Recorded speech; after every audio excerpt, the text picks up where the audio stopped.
Mr. Dilip Patil and Mr. Ajay Sharma. Thank you very much for this session. I now hand over to the chair of the session, Vice Admiral M.V. Singh, to please conduct the session. Thank you very much indeed. Good afternoon, ladies and gentlemen. Welcome back to the session 3 of the webinar on military health care 2020. Session 3 will concentrate on modernization of military healthcare infrastructure and delivery. We have 5 speakers in this session. Welcome all the speakers, and these speakers are Air Marshal M.S. Butola, DGMS Air. We have Surgeon Vice Admiral Joy Chatterjee, DGHS from the Office of DGFMS. We have Air Commodore Sadhna S. Nair. We have Mr. Dilip Patil, and we have Mr. Ajay Sharma. These are our 5 august speakers, and the topic, as I mentioned, is modernization of military healthcare infrastructure and delivery. Now, this the importance of this was ever known, and it was realized always, but the present COVID pandemic has made it a little more highlighted because it has the pandemic has brought about various gaps in our infrastructure, in our technology, in our training, in our procurement process, and in our establishments, in our strategies, in our protocols. And there is a very urgent need to address all these issues, not only for COVID-19, but also to meet any such challenges in the future. So in this session, we have 5 speakers. The time allotted to each speaker will be about 10 minutes. And at the end of the all the presentations, there will be question answer for 15 minutes. Our next speaker today is Surgeon Vice Admiral Joy Chatterjee, Vishish Seva Medal, Director General of Hospital Services in the Office of DGFMS. He is an accomplished anesthesiologist trained in liver transplant anesthesia. He is going to speak to us on rapidly deployable field hospital during operations, HADR or COVID-19 scenario. Over to Admiral Joy Chatterjee. Thank you, Admiral M.V. Singh, sir, for your kind introduction. Over the next 10 minutes or so, I shall be talking about the concept of a rapidly deployable field hospital for comprehensive medical care in OPS, HADR, or COVID-19 scenario. The scope of the presentation is as depicted.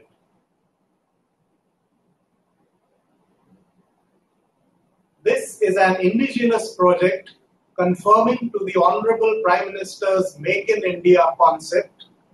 It is a rapidly deployable to remote location to cover military emergency response systems, the aim being to provide comprehensive healthcare facilities with ICU, medical and surgical care and diagnostics under one roof. It can be made transport ready in 24 hours for move by land, sea or air in containerized system. The deployment timelines are as shown. 0 to 12 hours is for site preparation. Then 12 to 24 hours for casualty reception, triage and infrastructure setup. In 24 to 48 hours, the medical equipment setup is on board and the field hospital is fully set up for completion and handing over by 48 to 72 hours.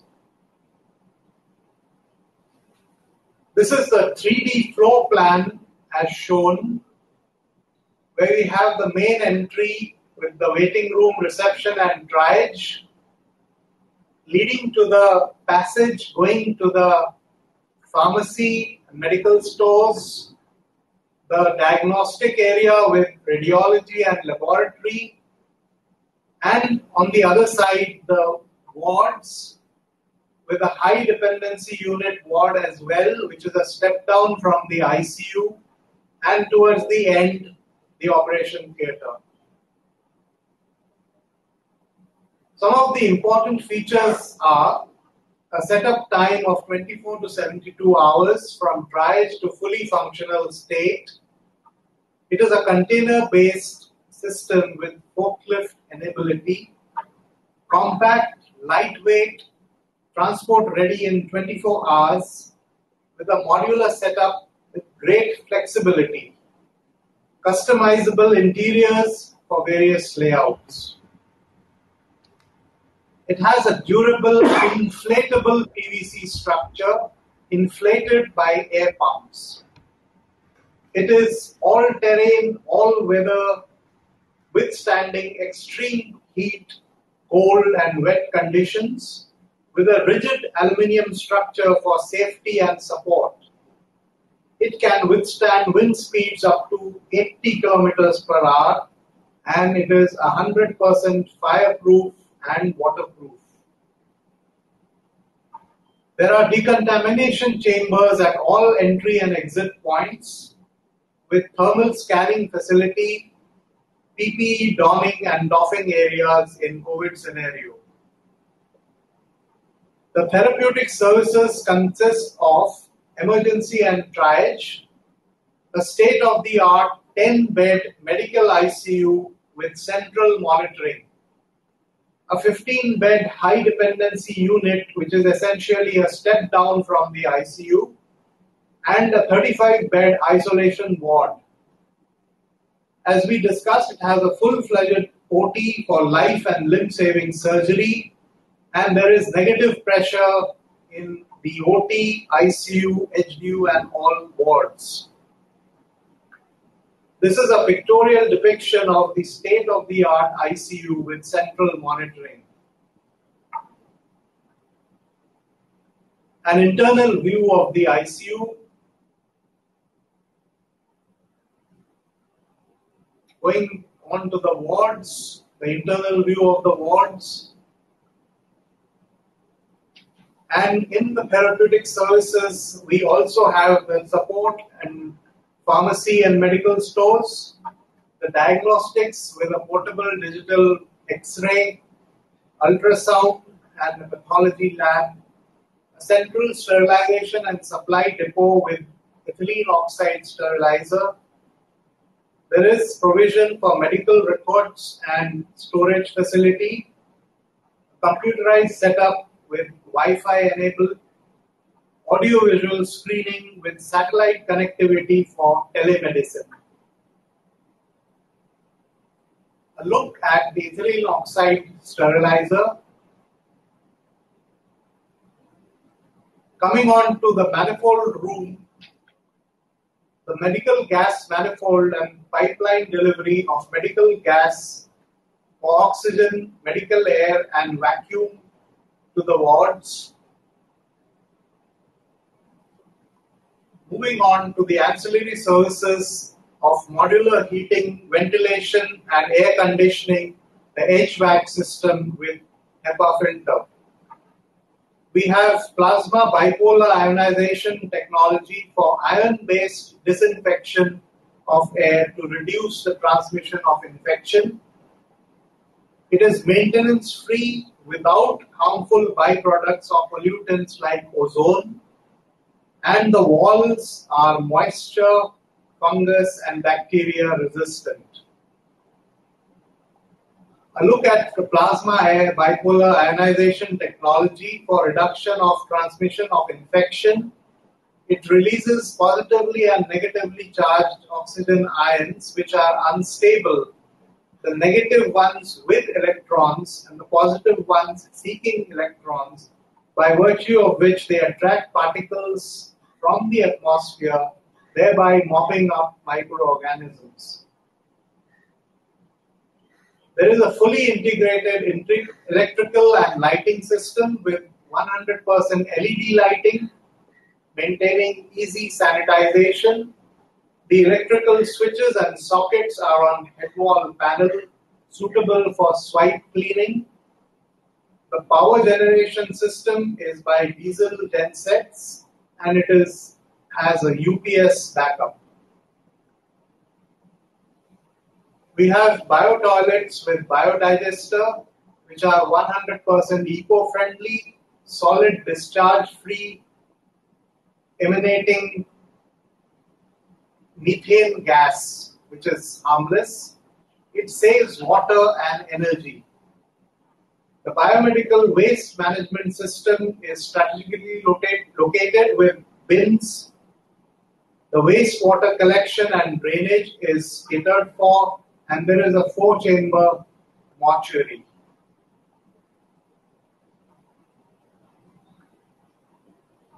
The staff dwelling units and mess are catered for. There is a central laundry and kitchen, water faucets and soap dispensers with infrared, foot or elbow operated options.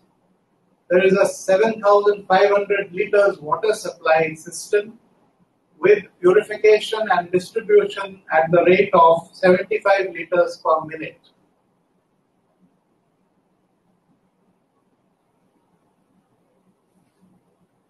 It has full compliance to ASHRAE and AERB guidelines for the radiology support. It complies with NCDC COVID-19 guidelines and the Indian hospital standards for designs. To sum up, it is a Make in India venture with full support and service across India.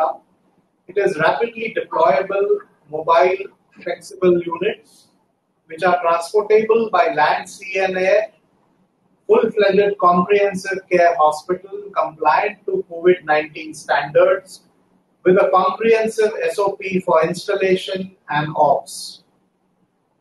I have finished, sir. Thank you. So we move on to the next speaker, Air Commodore Sadhana S. Nair, Vishish Seva Medal. She is a specialist in medical informatics. She is presently holding the appointment of Air Commodore Organization and Planning in the Air Headquarters, Medical Directorate. She is going to speak to us on modernization of military healthcare, keeping pace with technology. Over to Air Commodore Sadhana Nair. Good afternoon, ladies and gentlemen. It is indeed a rare honor to be sharing this virtual podium today here with so many luminaries, many of whom I have long admired. And for this, I would wish to thank St. George and also my DGMS Air Marshal M.S. Batola, President's Honorary Surgeon, for giving me this opportunity. Now, without much further ado, I shall get on with my presentation. Just hold on for a few seconds.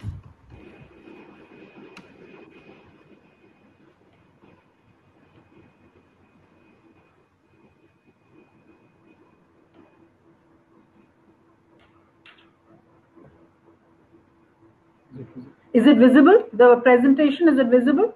Yes, madam. Yes, madam. Well, I start off now. The beauty of technology is such that its reach is far and its impact is dramatic. My presentation today is on modernization of military healthcare, keeping pace with technology. And I propose to cover the talk under the heads as shown on the slide. It is my conviction that it is not swanky glass and chrome hospitals which cure patients, but doctors who do so. And we know that technology can never replace them. But however, technology holds immense promise and potential to act as an enabling and empowering tool for doctors. Rapid strides have been made in healthcare technology world over, including in military healthcare technology. And some key technologies, as you can see on the slide, which have tremendously impacted delivery of modern healthcare are wearables and remote health monitoring, medical drones, robotics, artificial intelligence, augmented reality, precision medicine, and regenerative medicine. Today, due to the paucity of time, I shall be speaking only on one of these technologies, and that is wearables and remote healthcare monitoring. Now, what are wearables? Wearables are smart devices that are worn close to or on the surface of the skin, where they detect, analyze, and transmit information to a remote healthcare facility, and which in some cases also provides biofeedback to the wearer themselves. These wearables can also monitor an individual's activity without limiting or interrupting his movement, And all of you are aware, we've got Fitbit watches, we have smart wristbands, smart clothing. In fact, there's smart textiles which get converted into smart clothing. Then we have smart hearing aids which act as wearables, smart contact lenses and glasses, digital monitoring patches, and keeping pace with fashion, we also have bling in the form of smart rings which can monitor the health of the wearer. Now, what do these health wearables do? They remotely monitor important physiological signs in real time. The health condition of the person wearing them is assessed, and it is transmitted to a remote healthcare facility from where feedback is also provided. They are capable of measuring a number of vital physiological signs, and some of them are heart rate, BP, respiration, body temperature, SpO2, ECG, electromyogram, electrodermal activity, and galvanic skin simulation, along with measuring other activities like motion. You have motion sensors and also sleep. Now, in the screen in front of you, you can see on the left side, there is a health app on the smartphone, which can be worn as a band on the arm. On the right side, you have a chest band, which is used to monitor various cardiac activities. This is a more refined form of a wearable, which is monitoring the cardiac activity of the person.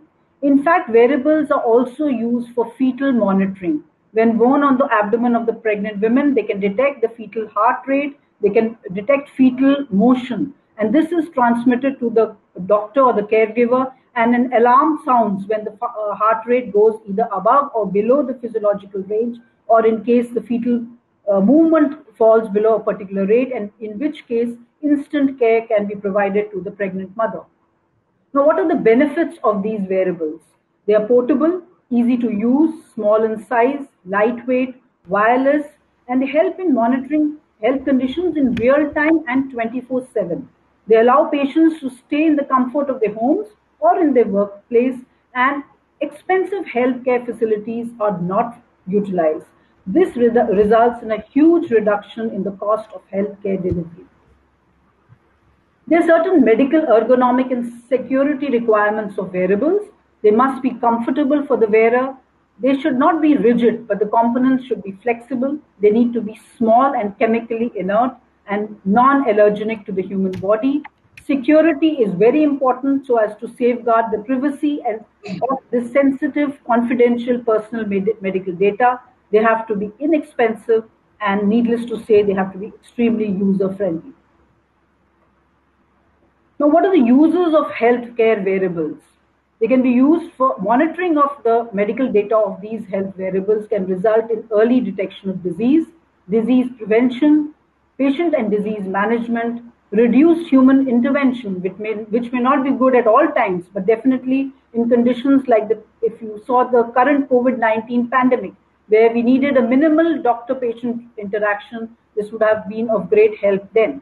They also impact clinical decision-making, efficient clinical decision-making, and result in increased efficiency of all processes related to patient monitoring and management.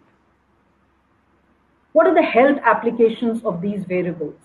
They can be used to monitor the health status and alertness and fatigue levels of in-flight military crew and astronauts. You know, they're widely used in astronauts. Military troops who are deployed in far-flung locations in remote areas and in the field, commercial air crew, train, truck, and motor vehicle drivers so as to enhance aviation, rail, and road safety and reduce accidents. And as I have already mentioned earlier, they can be used to monitor health status of all patients remotely, and they're also used in diagnosis of conditions like sleep apnea syndrome. Being in the blues, I would definitely like to focus on their impact in aircrew monitoring. Analysis of the data, which is culled from these wearable sensors of this in-flight medical data, which can be culled even real time, can enhance flight safety by means of the following. You have an assessment of in-flight aircrew health and medical disorders. You can assess fatigue, especially during long duration flights. Various physiological parameters and the health of aircrew can be monitored while they are on drugs like antihypertensives, antidiabetics, or even go and no-go pills. And this will result in informed reflighting of aircrew and will have obvious results in aeromedical research. Now, a word here about something called BATDOC, which is Battlefield Airman Trauma Distributed Observation Kit.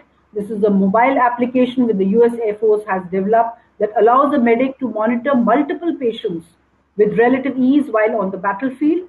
The software comes with sensors which, when attached to a patient, send the patient's vital physiological signs back to the medic screen in real time, along with alerts if there is any problem with the physiological parameters. And this data, the patient's data, the soldier's data, is automatically then integrated into each soldier's electronic medical record. And these sensors also help in finding out the location of a patient so the medic can reach him in case he is in a grievous emergency situation or in a critical care situation. There are some issues and concerns which are related to use of these healthcare wearables. And obviously, the first and foremost is the security and privacy of this extremely confidential data, the ethics of misuse of this data, which may result because of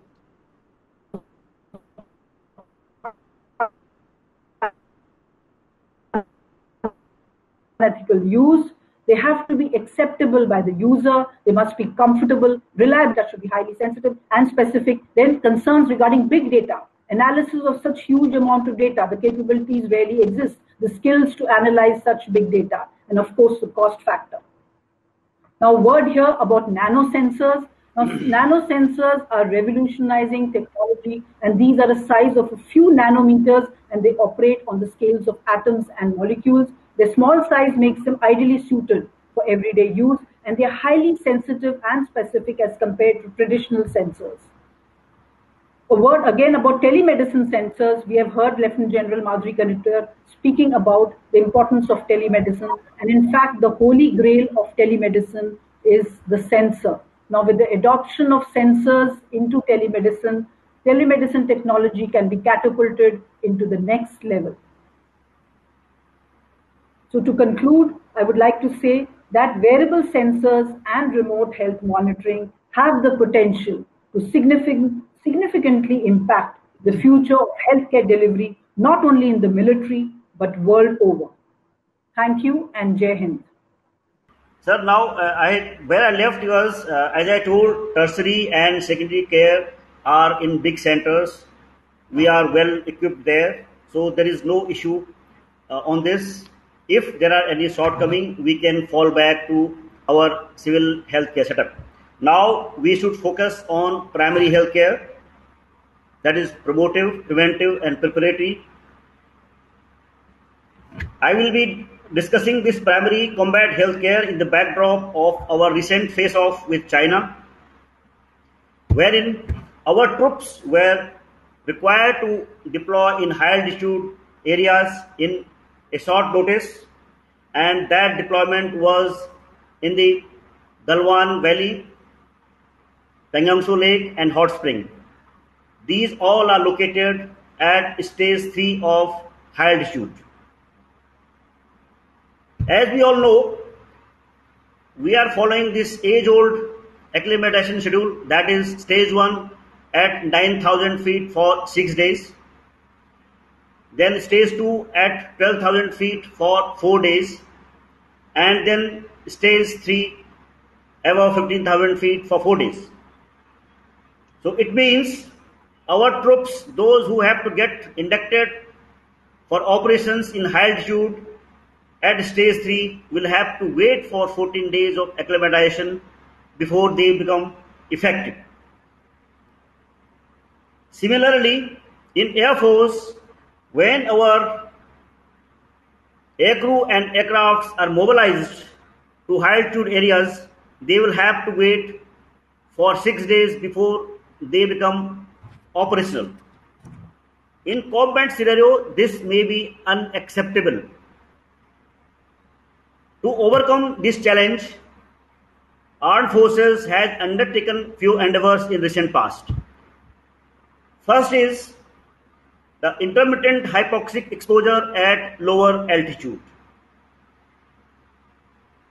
Indian Army in Northern Command, Western Command, and Eastern Command with the help of DRDO, has started intermittent hypoxic exposure at lower altitude, wherein these shelters supply 12% oxygen for 4 hours for 4 days.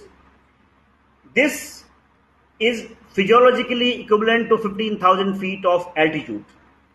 This exposure leads to the physiological changes in the body which occur on induction to high altitude. As I told you, the 12% oxygen is supplied. This is achieved by pumping in nitrogen beyond 79% and thus reducing the oxygen percentage. The carbon dioxide is absorbed by soda lime. In this, 50 odd personnel can stay for 4 hours, and in a day we can have 4 to 5 sips. This exposure reduces the acclimatization time at stage 1 from 6 to 4 days. Thus, we save 2 days of acclimatization.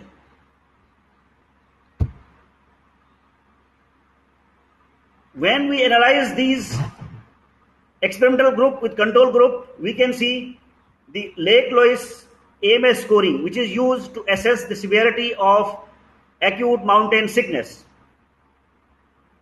The incidence of acute mountain sickness among the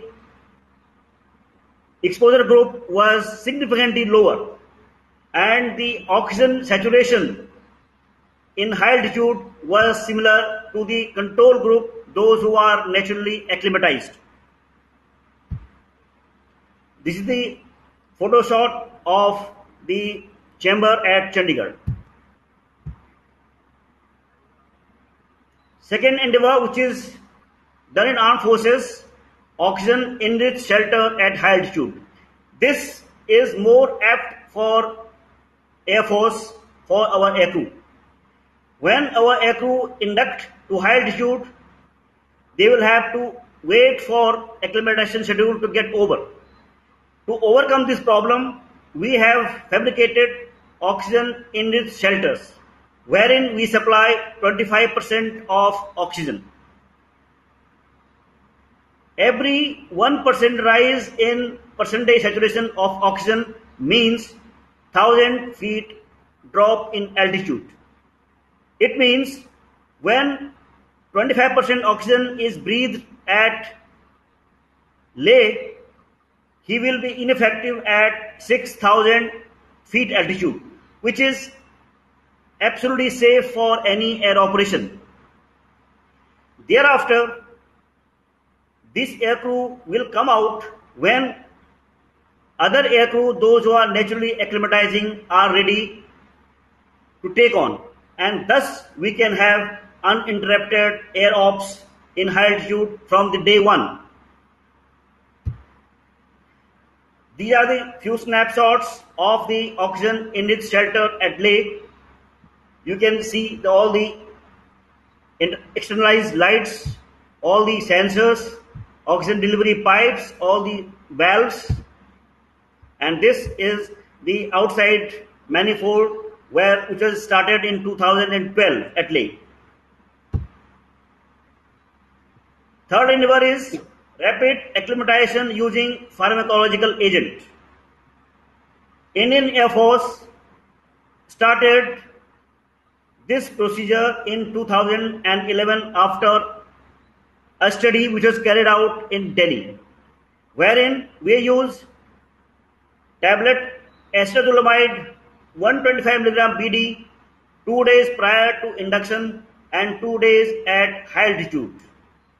Thereafter, on third day onward, our all personnel, including aircrew, are fully fit to carry on with the operations. You all must have seen this newspaper item in Hindustan Times some time ago. That is high pressure transportable oxygen tanks. This is one method which has been started by our adversary in northern border, they have started these high pressure transportable oxygen tanks.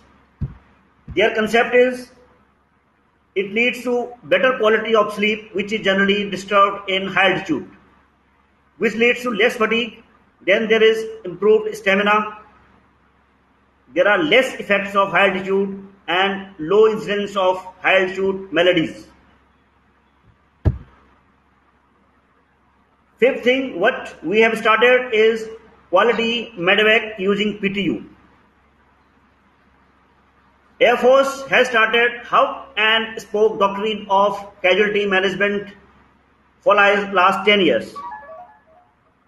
The aim is to evacuate a patient for a specialized first aid center within 1 to 2 hours, and thereafter under the specialized medical care to tertiary care center using CCAT, critical care air transport team, which is received from nearest service hospitals. Thus, we now make casualty evacuation very, very scientific under the supervision of specialists. So far in Air Force, we have got 17 such PTUs. This is the snapshot of the fabricated PTU which we use in Indian Air Force. The PTU has got stretcher, trolley, stretcher, emergency equipment like ventilator, defibrillator, infusion pump, multi-parameter monitor, oxygen delivery system through oxygen cylinders, and it has got power backup for 3 to 6 hours. Thus, with these endeavors, we evacuate patient from all over northern, western and eastern border to tertiary care centers without any compromise on their medical care en route. In the view file you can see in 2017 we have evacuated 134, in 2018 167, and in 2019 224 casualties from our primary healthcare establishment to tertiary healthcare setups. With these endeavors, we are able to start our operations from the very first day in high altitude in Air Force, and if Army also adopts this system, from second day onward we can start our operations at stage 1 of high altitude. Thank you. Thank you, Air Marshal Butola, for the nice presentation, particularly covering the rapid acclimatization procedure and the critical care air transportation team, which the Air Force is using very regularly.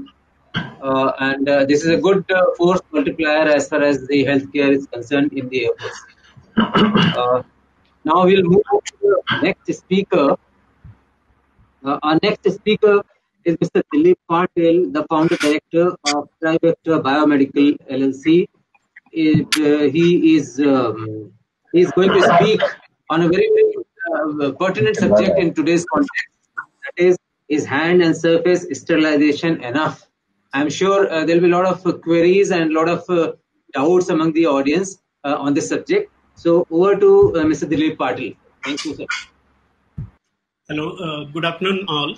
This is Dilip Patil. I'm director of Trivector Biomed and I'm a biomedical engineer by qualification. So today, actually some part of my presentation was covered by Dr. Rajvi Mehta in the first session.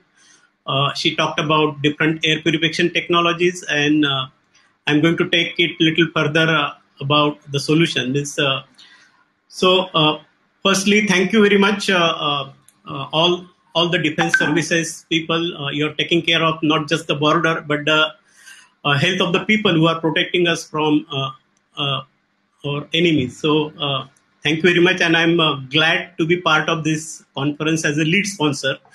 When Mr. Sharma asked us whether you would like to participate, so in the first go, I said I will not just participate, but I will support this event, first of its kind for the military health services. So my association with AFMS or Army Medical Services goes back to early 2000 actually.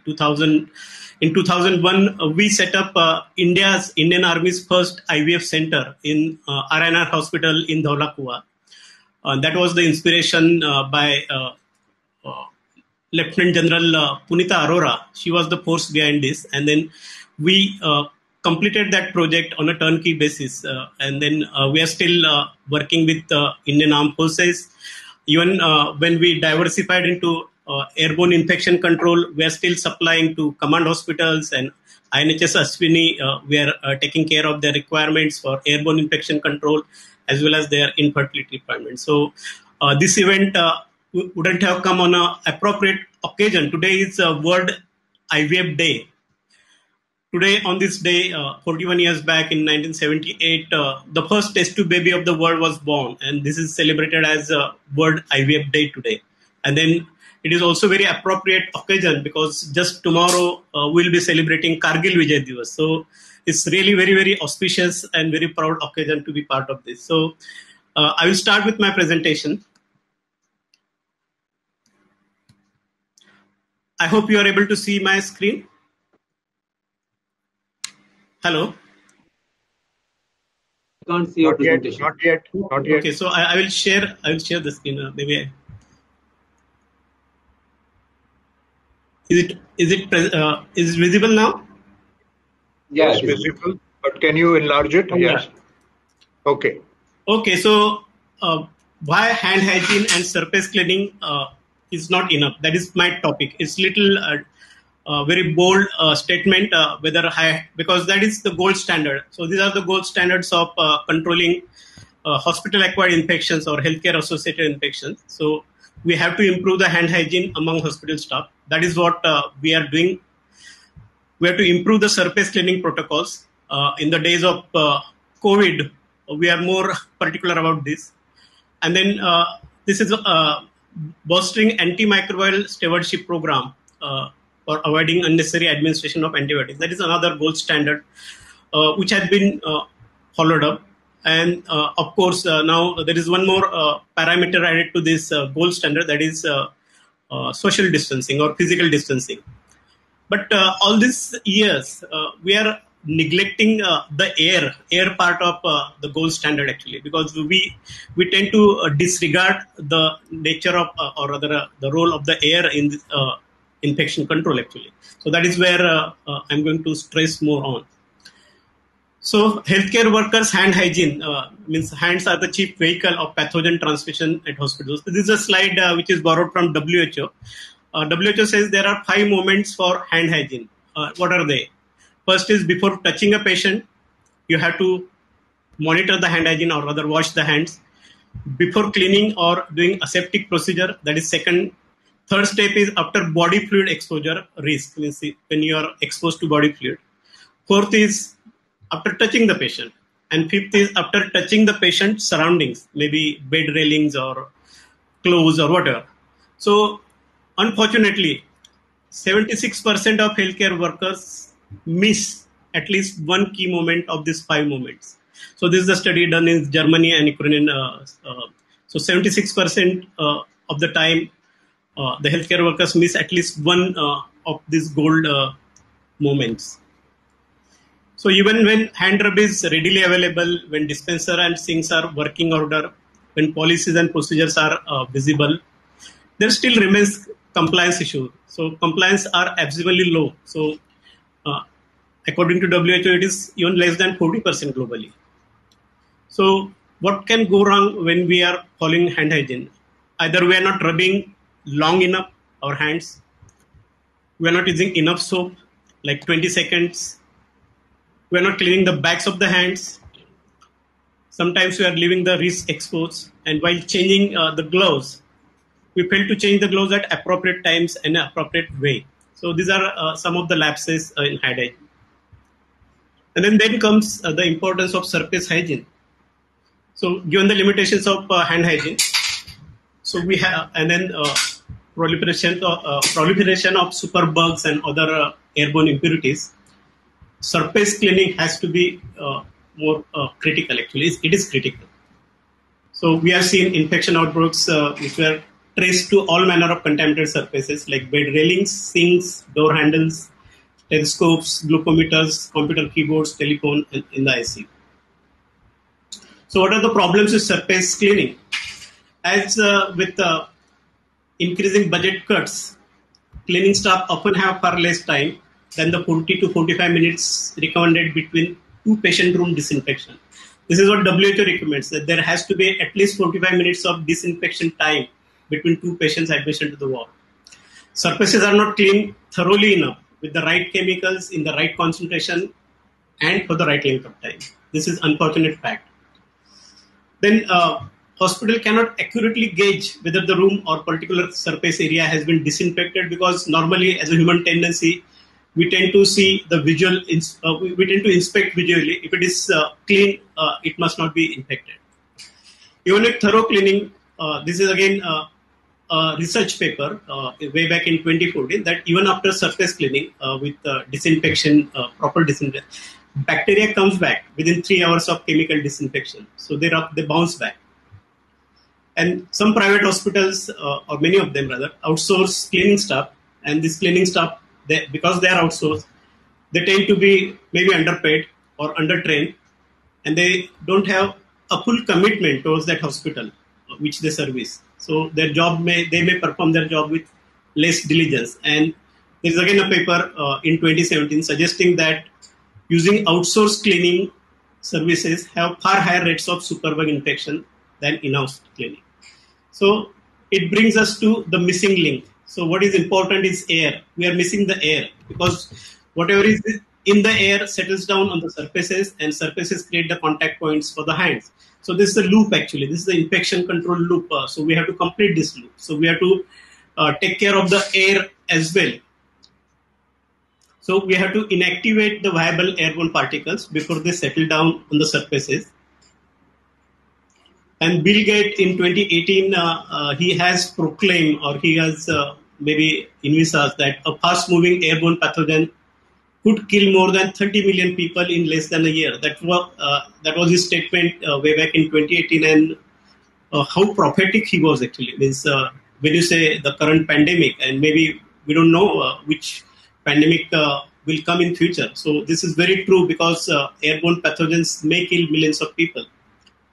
And this is the slide, which is a classic slide, how in the days of this COVID, SARS virus infection, the heavier droplets fall nearer, the small droplets fall a little further, and then the aerosols or the droplet nuclei, they float in the air for longer duration, for longer dimension, longer length actually. So this is how the airborne pathogens spread. So which are the common airborne pathogens? Dr. Raju Mehta in the morning actually narrated those. So in bacteria, we have C. diff, MRSA, tuberculosis. Tuberculosis unfortunately kills about 1.6 million people a year. Viruses including influenza, norovirus, SARS, MERS, measles, and SARS-CoV-2, that is the current coronavirus. In allergens, there are airborne, pollens, mold spores, aspergillus, dust mites, and volatile organic compounds, because we use a lot of cleaning agents, alcohol-based cleaning agents, and we have pollution, gas emission from solids and liquids, paints, pesticides, and all sort of things. So these are all common airborne impurities. So this question is already settled. WHO took at least 3 months to acknowledge that COVID-19 can be airborne.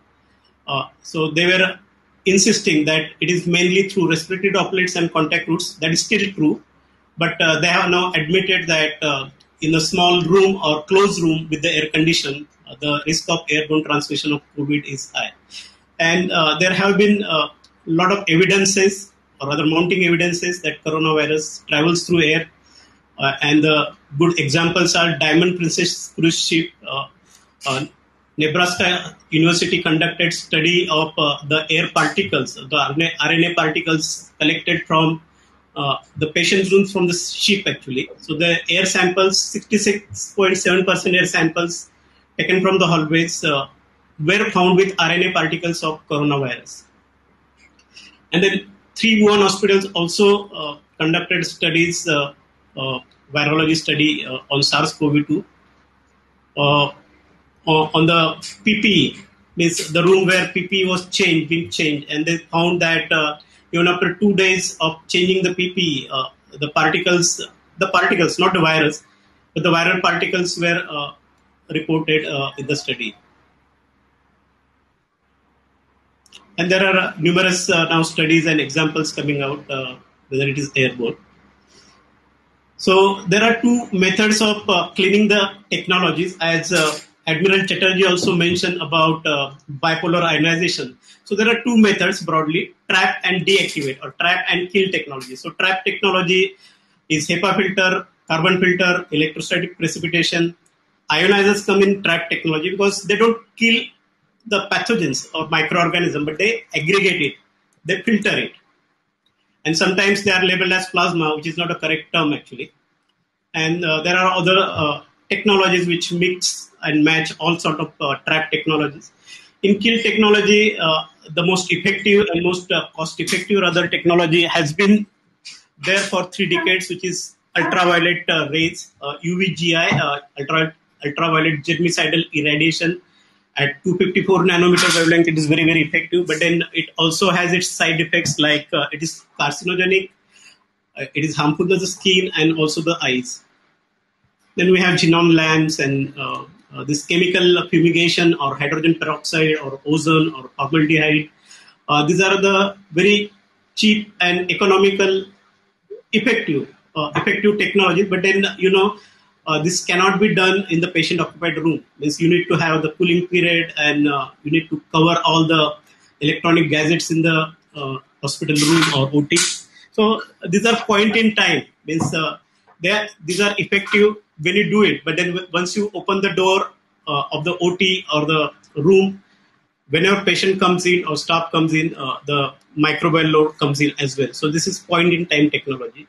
So this is the cold plasma air sterilization technology, which I'm briefly talking about. So I will just play a small video just to make you aware what exactly.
So this is the technology. It's a plasma. The main difference between other technologies and plasma technology that everything happens inside the box, inside the machine. What comes out is the pure air.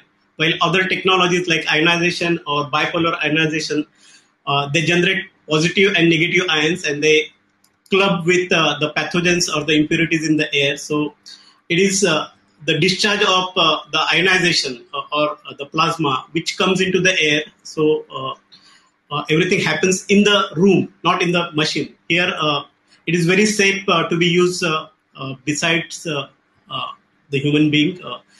Very silent, less power consuming, and it can be operated 24/7. It comes with a 2-year warranty. Means you can use this continuously 24/7. And these machines have been already installed in many COVID hospitals, including St. George Hospital in Mumbai and RML Ramanoria Hospital. So we have installed in Kasturba Hospital COVID testing labs, and many even in Command Hospital in Bangalore, they have placed order. Means we have procured equipment for them, and then Ashwini, NHS Ashwini in Mumbai, their IVF lab is installing 1 unit next week. So if you have any questions, please do visit our booth, Trivector booth. We have uploaded many documents and research papers there. This technology has also been accredited and tested by NASA for the effectiveness and safety of this technology. So thank you very much for this opportunity, and I can take the questions. Thank you, Mr. Dilip Patil, for the very illustrious and very data-centric presentation. And we'll take the questions at the end of the session. We have one more speaker left. And I'll move on to the next speaker, Mr. Ajay Sharma from Bharat Forge, who is waiting to actually deliver his talk. Over to Mr. Ajay Sharma. First of all, thank you very much for giving Bharat Forge an opportunity to participate in modernization of military healthcare seminar. And I just have a presentation. Let me first flash the presentation, thereafter we can take it.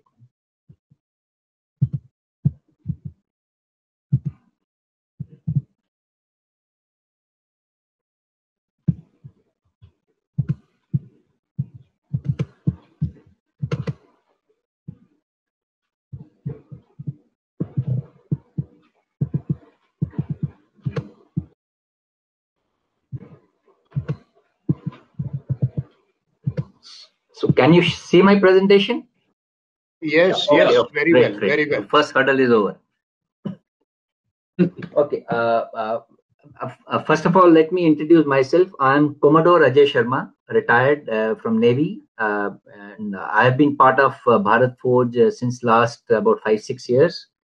And before I come into the actual topic, let me give some 2-3 slides of basic introduction on Bharat Forge, because I'm sure in the medical fraternity we are not much deeper into that. But though on the defense side we have lots of things to be contributed and which we are working on. So we are basically a 60 years old company, and it's a metallurgical company into the automotive, and we are the largest forging capacity in the world and engineering steel and exporter of wheels from India. Is all part of companies. We are based in Pune and Bangalore, and also abroad we have many manufacturing setups on the automotive sides mainly. But since last 10 years, we have got deeply into the defense sector, and this is the type of workforce what we are showing to you. Now, this is the spread over across the world, and here on the different countries, basically we're on the automotive sectors, making all crankshafts and axles, and we are proud to say that every second vehicle in Europe and US carries our crankshafts and axles. So 70% of things are exported. So with this strong metallurgical base, we got into the defense side, and defense first we started on the artillery system, on the armored vehicles, protected vehicles, and also the technologies where as and when there is a requirement by our services. So here, like what I show you, there are lots of R&D centers which have been created in Bharat Forge. So we recently opened about 1 year back an artificial intelligence incubation center. So this how we utilize for the medical services, that I'll tell you in my subsequent slides. Also, we have a nanotechnology laboratory, and we work on what I heard Air Commodore Sadhana Nair also speaking about certain requirements and on the wearables and other products. We have the very good 3D printing type of setup available, and we also, as of now, in a process to create 3D printed materials, stuffs for knee replacements and other things. So on the medical side, that is also one of the contribution on which we are working on. Now coming to the actual topic, which I feel is relevant to the August gathering now. We, Bharat Forge, based on, because we are quite technological savvy company, and that's how for the last 60 years we have been in the top in whatever business we come into. So in the defense, like, we opened up artificial intelligence incubation center because there are all system requirements now includes artificial intelligence based technology systems. So during COVID time, then an idea came that, how do we can incorporate certain systems which help us in building and preventing the spread of the COVID, an indirect way of contributing towards our medical fraternity on this. So we developed actually 2 different systems. And as we are aware, as per MHA guidelines, any premise when it is open to all persons are supposed to be screened for their temperatures, and also within the premise they are supposed to maintain social distancing and also wearing a face mask, which is essential. Also on the third bullet, which you see, we are working with a company to develop smart helmets and smart wearable glasses, which like Air Commodore Nair said, on the wearables, this is also one of the product which is going to come in for the telemedicine and remote collaboration. Details I'll be covering up later on. Also, our company has got into our ventilators because that was the need of the hour, and we have developed an indigenous ventilator and also mask. We have a good plant in Hyderabad. Masks are being developed there. Ventilators and all other systems were developed in Pune. I have a small video. Let me see if that is available on the system.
Yeah, is my presentation still visible?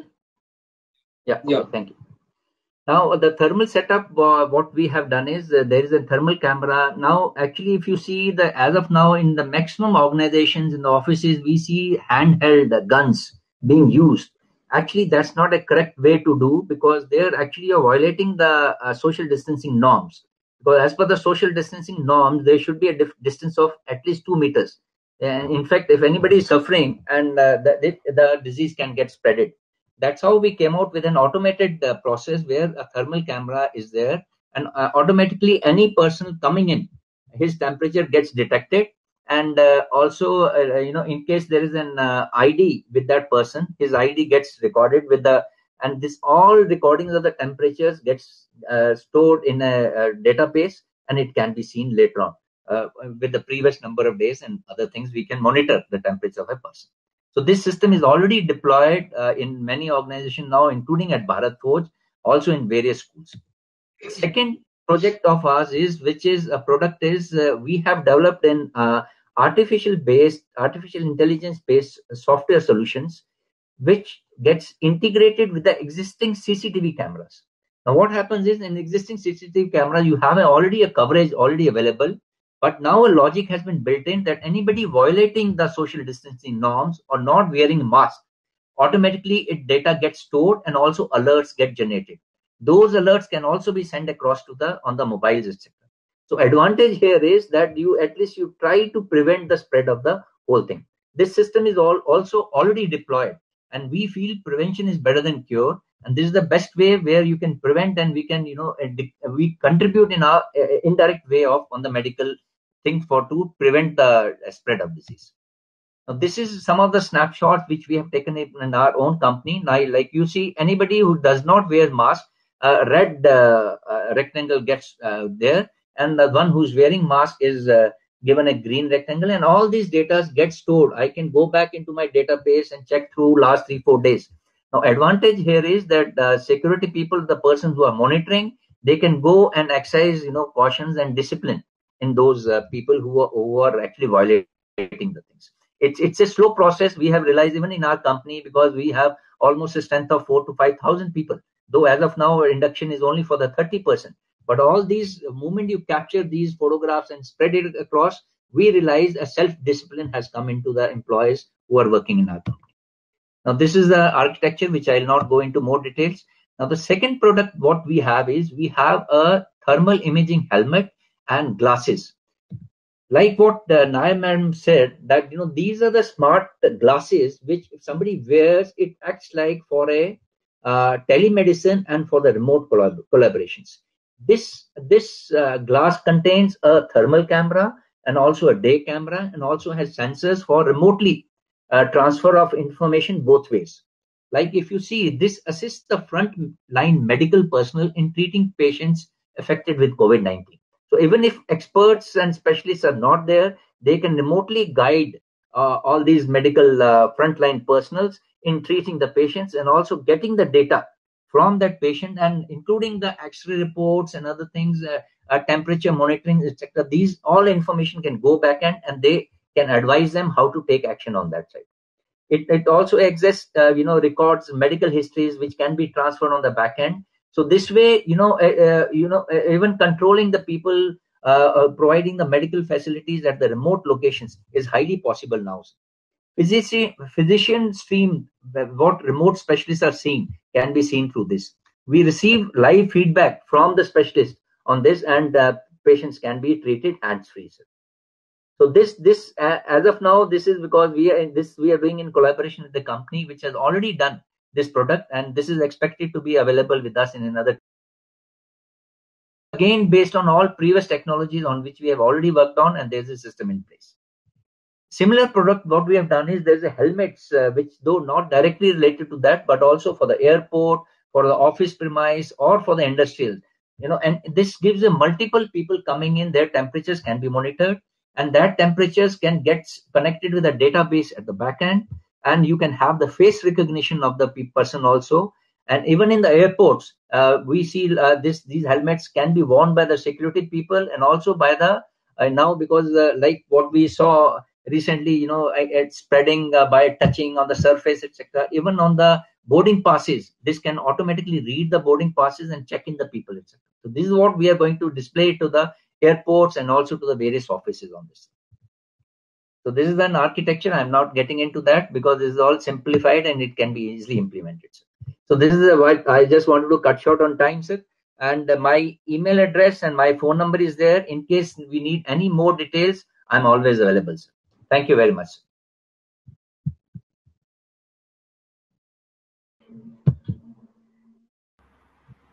Thank you, Commodore Sharma. Yeah, thank you for completing the talk. There was a little interruption in between because of some technical error. I request you to put your presentation in that handout so that people can see it again. I'll do that. This brings us to the end of the presentations. Now we'll take on some of the questions that we have, and I'll address to the concerned speakers.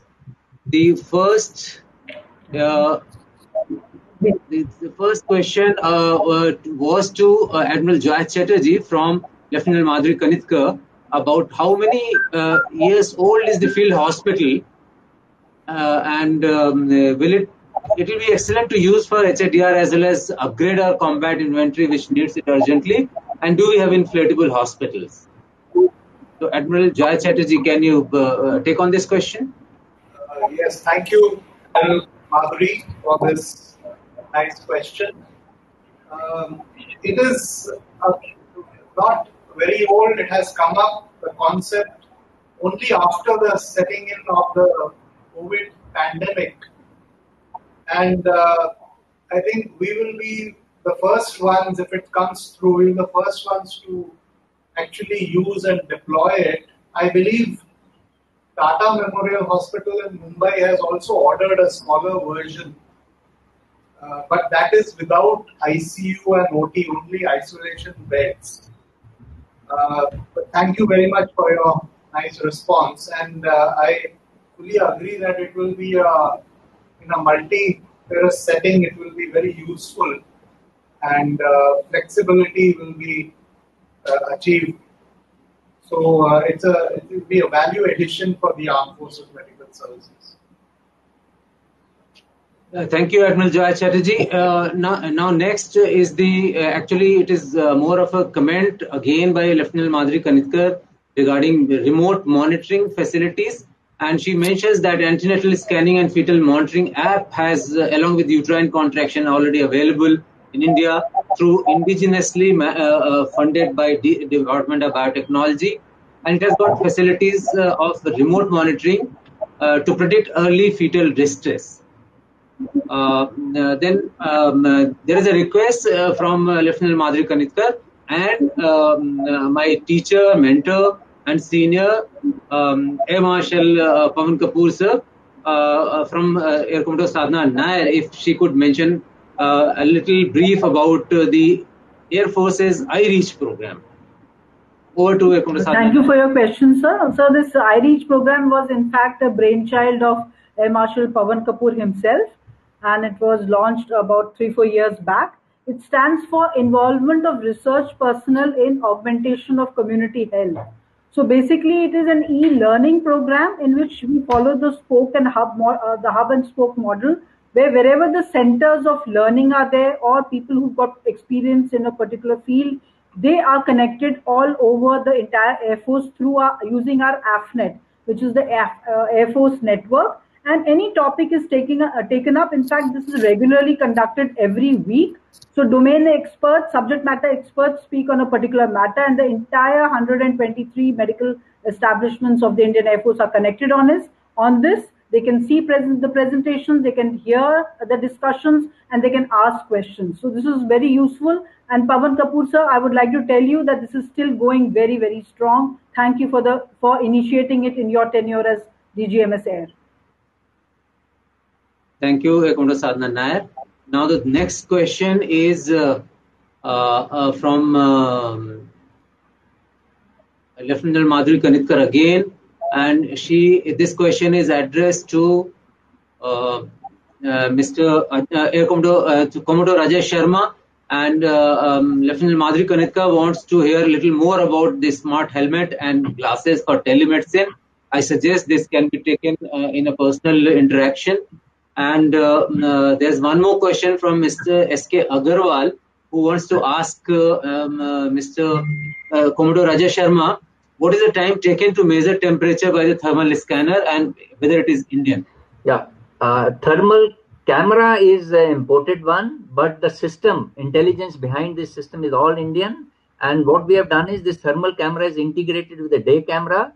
And like I said, even it is deployed in our company where 3,000 employees come in the morning. And, if you do with a handheld gun, it takes so much of time. With this thermal setup, automatically by the time he shows his card, within 2 seconds, he's in. So temperature gets monitored maximum time of 2 seconds, man.